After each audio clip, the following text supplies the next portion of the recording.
What if I told you that diamonds fall from the sky on Saturn and Jupiter? It's not sci-fi, it's real. Did you know that diamonds can rain from the sky? Yep, on Saturn and Jupiter.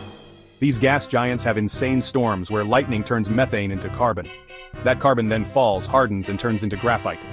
And then, diamonds. Scientists believe these diamond rains create millions of carats every year, sinking into the planet's core like sparkling treasure. Imagine a storm where the raindrops are literal diamonds. Too bad we can't catch them. Isn't space just full of wild surprises? So, the next time you think Earth's weather is weird, remember, it could be raining diamonds on Saturn and Jupiter. Mind-blowing, right?